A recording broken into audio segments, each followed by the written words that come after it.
charla del día de hoy. Eh, Como es habitual, vamos a hablar entonces de los temas de neurocirugía infantil, hoy miércoles 19 de mayo, y vamos a traer entonces un tema un poco particular para el día de hoy, que es por lo mismo, es un tema poco frecuente, pero lo traímos porque muy seguramente a todos los presentes en algún momento les ha saltado la duda de qué pasaría si llega un paciente en estas circunstancias en la práctica de neurocirugía pediátrica de cada uno de los servicios en los cuales trabajamos. Entonces, como les habíamos avisado, hoy vamos a hablar de enfermedad discal lumbar en niños y adolescentes. Vamos a hacer un recorrido general como el tema lo amerita. Eh, pues por lo poco frecuente es importante entonces tener claridad sobre algunos conceptos que la literatura expone al respecto, y finalmente entonces vamos a hacer un énfasis en el tratamiento, que es la herramienta que les quiero aportar en la reunión el día de hoy. Partamos entonces de las definiciones.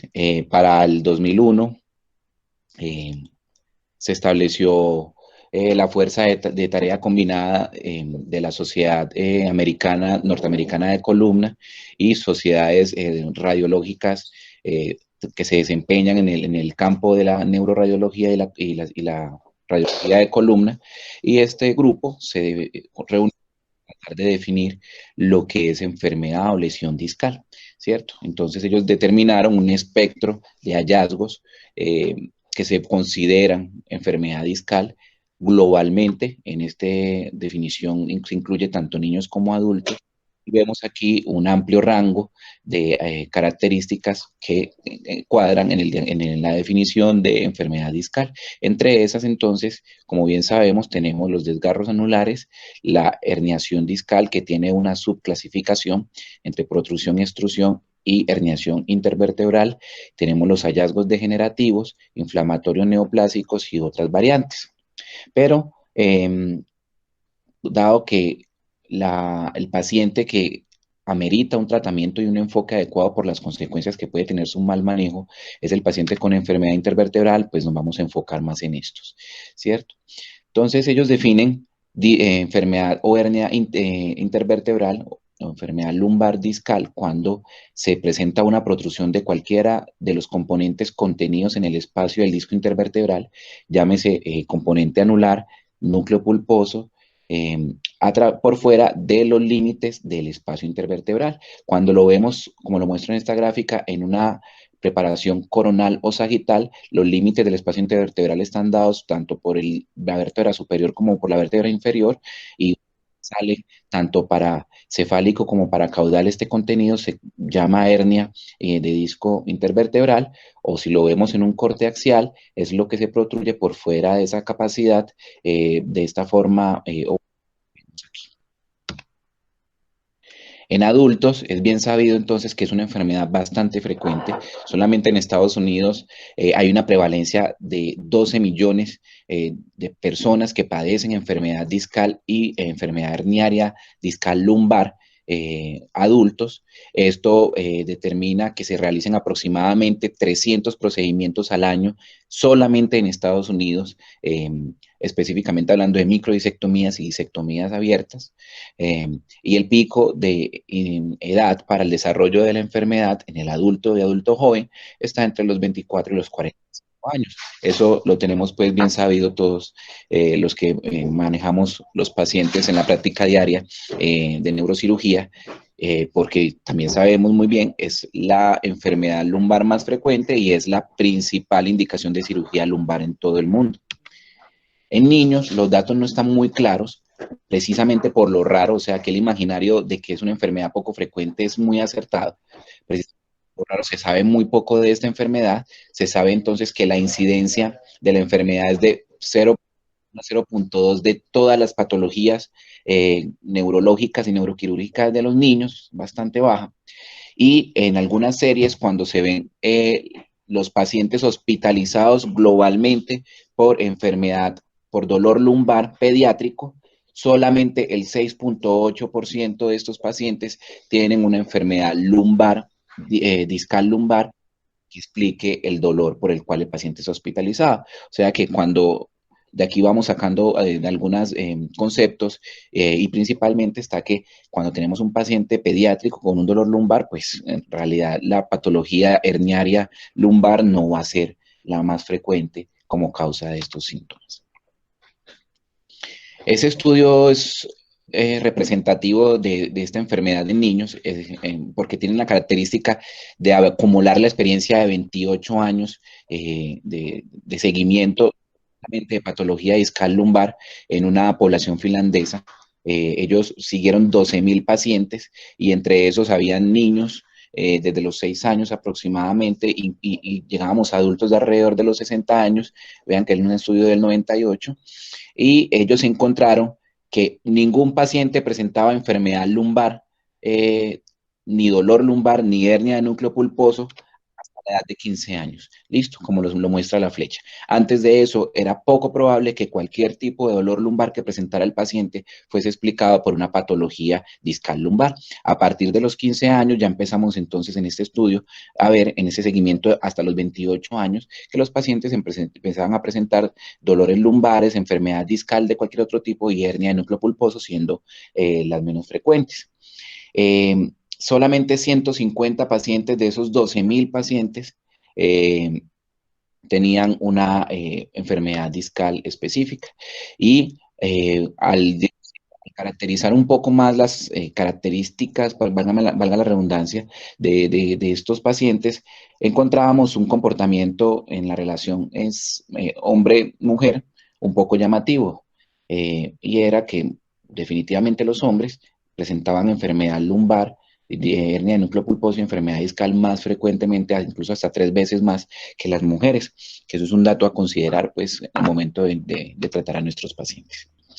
Bien sabido entonces es que la enfermedad discal lumbar en el adulto se produce por unos cambios evolutivos degenerativos, ¿cierto? En sus componentes, que lo sabemos, lo hemos mencionado ya y lo sabemos de nuestros estudios, que son el anillo fibroso, ¿cierto? El núcleo pulposo que tiene una característica molecular que le permite una absorción importante de agua, ¿cierto? Y su unión con el cartílago, que es el punto de alimentación del disco intervertebral.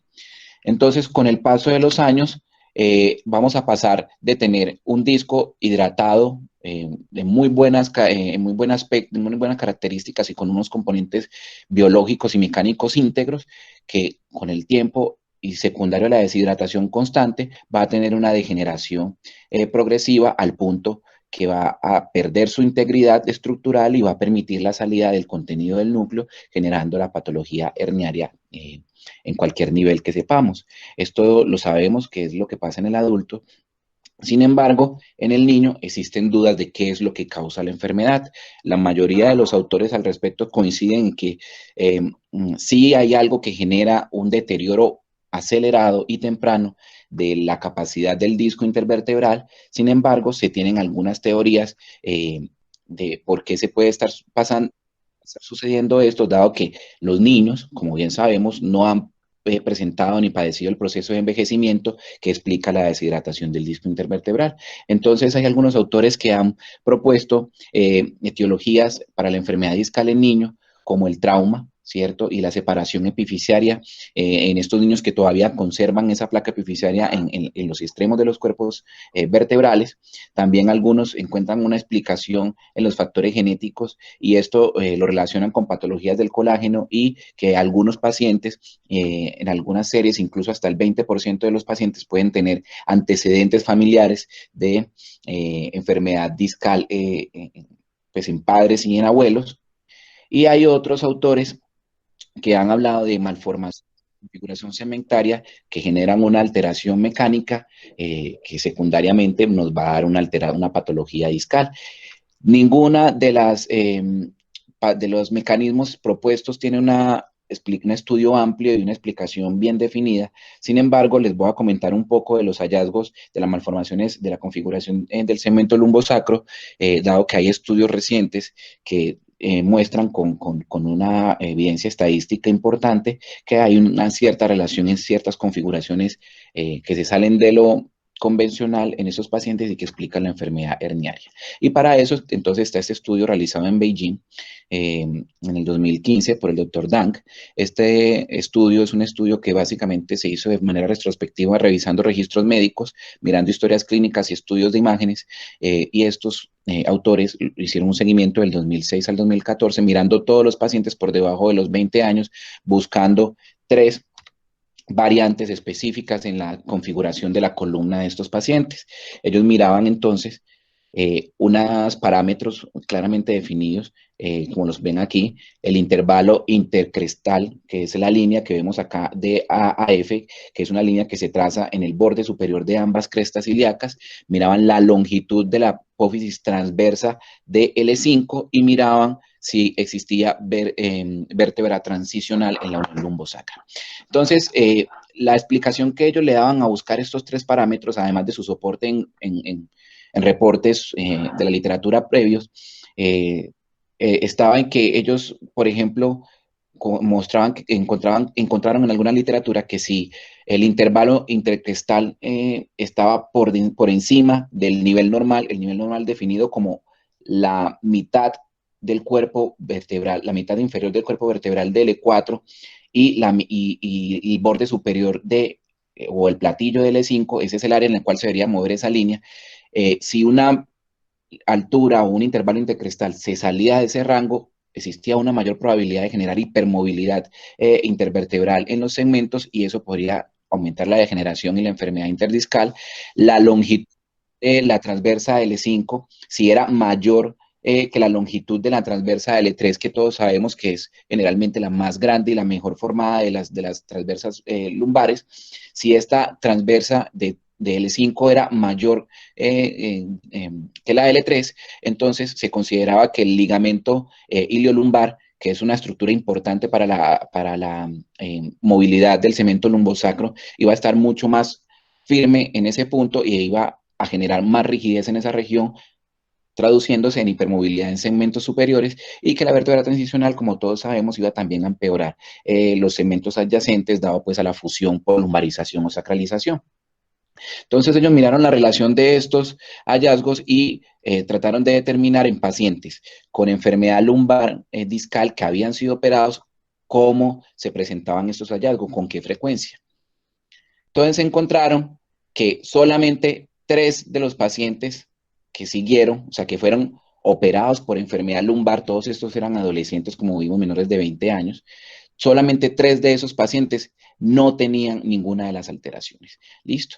Y en cambio teníamos pacientes, bastante cantidad de pacientes, a 15 pacientes en este caso, o incluso acá 12 pacientes, 27 pacientes en total, en los cuales teníamos al menos 2 hallazgos de esas alteraciones. Entonces ellos encontraron que sí había una relación causa-efecto entre estas anomalías estructurales o estas malformaciones, si se puede llamar, en la unión lumbosacra y el desarrollo de enfermedad herniaria discal en el nivel lumbar.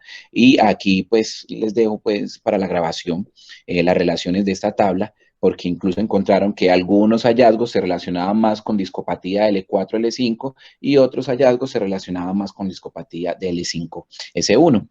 La conclusión de esos autores es tener presente estos hallazgos en el momento de valorar a los pacientes con dolor lumbar y con sospecha de radiculopatía lumbar en paciente joven, aunque esto te apoya el diagnóstico de que efectivamente la radiculopatía del paciente es secundaria a una enfermedad herniaria al nivel lumbar. ¿Qué características clínicas tienen estos pacientes? Estos pacientes presentan dolor lumbar, ¿cierto? Como bien esperamos, que puede ser difuso o radicular, pero cuando el paciente con enfermedad discal verdadera consulta, es más frecuente que tenga un dolor radicular, casi en el 70% de los casos. Debilidad en las extremidades. Esos pacientes, hasta la mitad de ellos pueden tener alguna debilidad en las extremidades inferiores. Compromiso sensitivo, sí, y hay que ser entonces también acuciosos en el momento de valorar a los pacientes para que no se nos pase esto por alto. Hasta el 60% pueden tener claudicación neurogénica. El niño va a quejarse al deambular.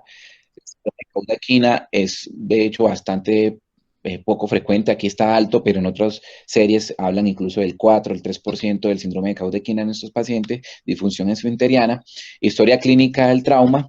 historia pues familiar de discopatía lumbar en los familiares. Entonces, no difiere mucho de lo que vemos en el paciente adulto. Sin embargo, cuando el paciente con una verdadera radiculopatía por herniación lumbar consulta, pues vemos que tiene síntomas un poco más escandalosos. Al examen físico vamos a encontrar los mismos hallazgos que encontramos en el adulto, ¿cierto? Pero aquí hay algo llamativo y es que el LASEC positivo se encuentra aquí en un menor porcentaje en comparación con el adulto, debe a que los pacientes pediátricos tienden a tener una mayor contracción de isquiotibiales, lo cual no permite realizar un LASEC adecuado con una muy buena reproducibilidad. Por eso a esos pacientes hay que manejarles el dolor de entrada antes de hacerle un adecuado examen físico. Cuando vemos a estos pacientes se pueden presentar algunos diferenciales en su diagnóstico que hay que tener presente. Uno de esos son las fracturas apofisiarias, como lo vemos aquí entonces en las imágenes.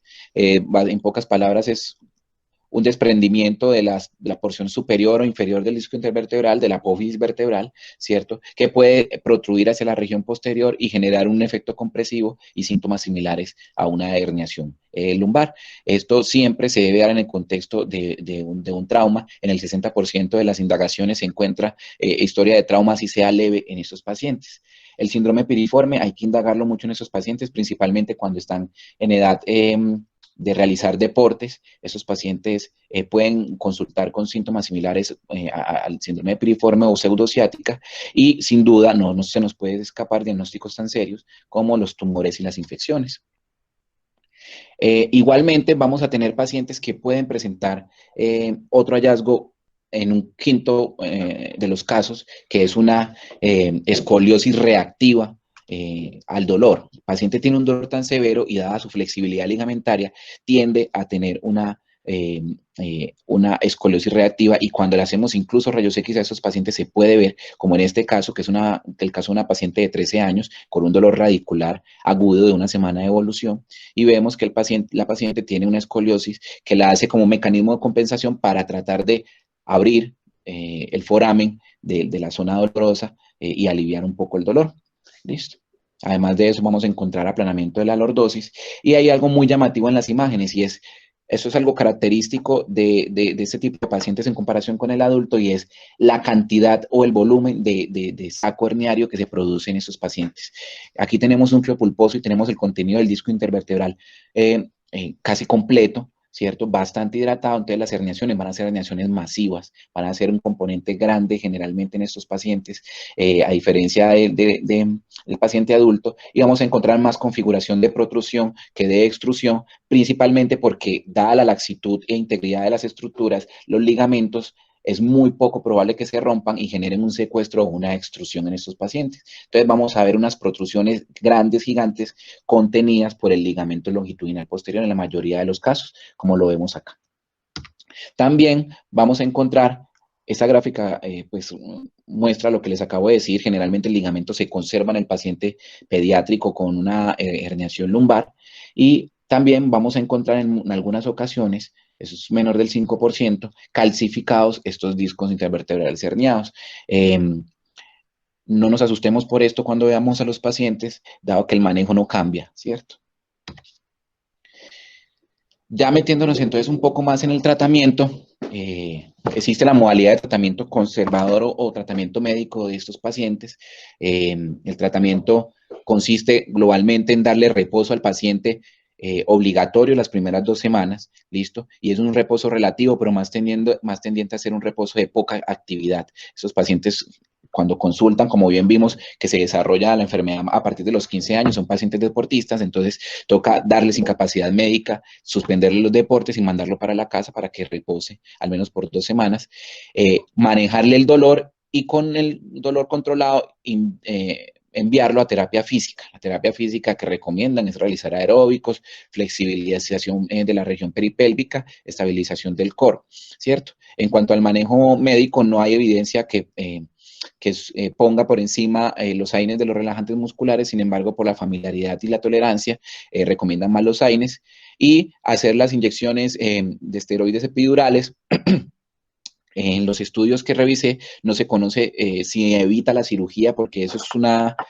concepto que se tiene con el manejo de la discopatía en el adulto, que se da con el objetivo de evitar una cirugía a largo plazo, pero en el paciente pediátrico no se sabe esto, y se utiliza principalmente para apoyar el periodo de manejo no quirúrgico, manejo sintomático, dándole chance al paciente de que se recupere y se estabilice, y así mirar si se salva de una cirugía en estos casos.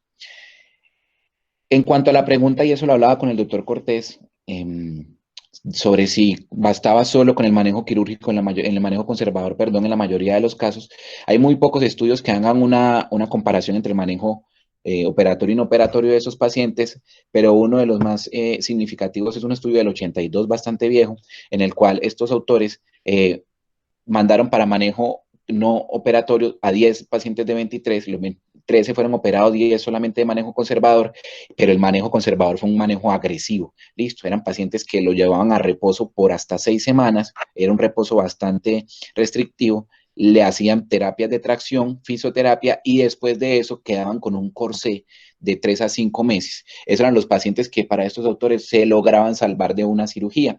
Y la explicación de esto está en la fisiopatología de la enfermedad. Estos pacientes desarrollan sacos herniarios con un contenido hidratado y muy voluminosos que hace muy poco probable una reabsorción espontánea del contenido del disco. Entonces, en pocas palabras, se considera que es poco probable que un paciente responda bien solamente al tratamiento médico. O sea, hay que obviamente empezar el manejo médico de esos pacientes, pero siempre tener presente que existe la posibilidad, y es alta, de que el paciente no se mejore solamente con el manejo médico. En cuanto al tratamiento quirúrgico, las indicaciones de la mayoría de los autores son estas: paciente que no presenta mejoría del dolor con el tratamiento conservador, y ahí no hay una claridad sobre cuánto tiempo se debe realizar manejo conservador. Sin embargo, extrapolándolo de los adultos, algunos autores también indican que darle manejo con todas las medidas previas comentadas por 6 semanas al paciente, y si el paciente no mejora en 6 semanas, pues ya pensar en la intervención quirúrgica. Además de eso, pacientes que presenten dolores incapacitantes que le impidan realizar sus labores diarias. En un paciente que está en edad escolar, es importante ir considerando la cirugía de manera prematura. Claramente los compromisos neurológicos son criterios de cirugía casi que de entrada, pues síndrome con déficit neurológico progresivo, a esos pacientes hay que intervenirlos. Esta es una visión quirúrgica de un disco de un niño de 8 años. El saco herniario como lo ven, bastante voluminoso, ¿cierto? Lo que se espera en un niño de esta edad, que es un disco bastante hidratado, lo que se protruye. Entonces, eso hace un poco más tendiente la balanza a realizar intervenciones quirúrgicas sobre solo manejos conservadores.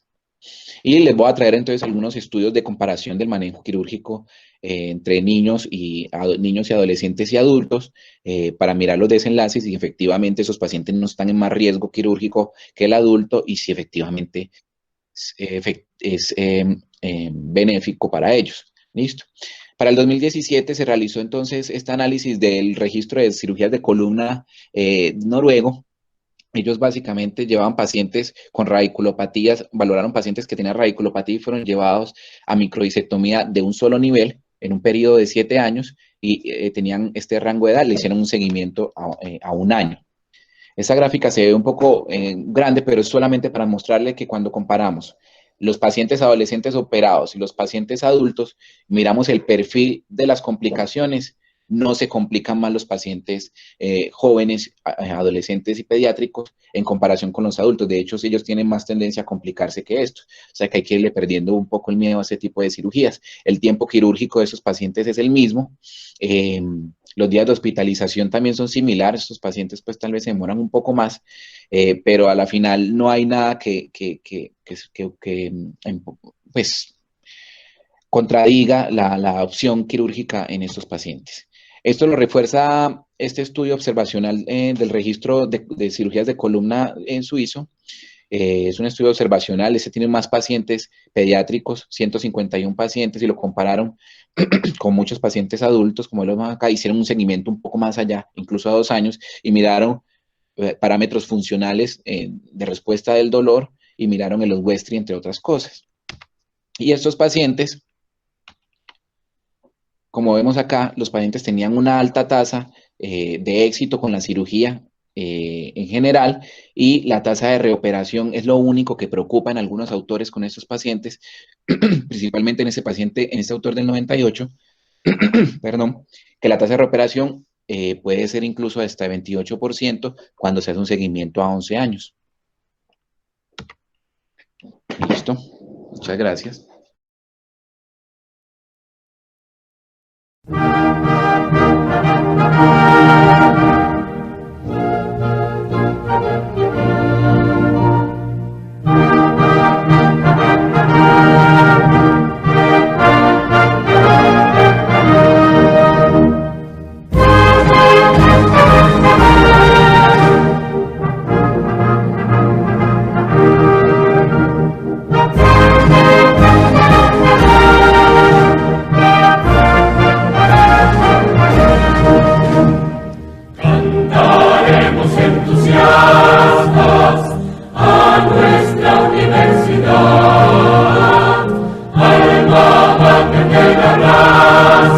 Invicta en su pecho.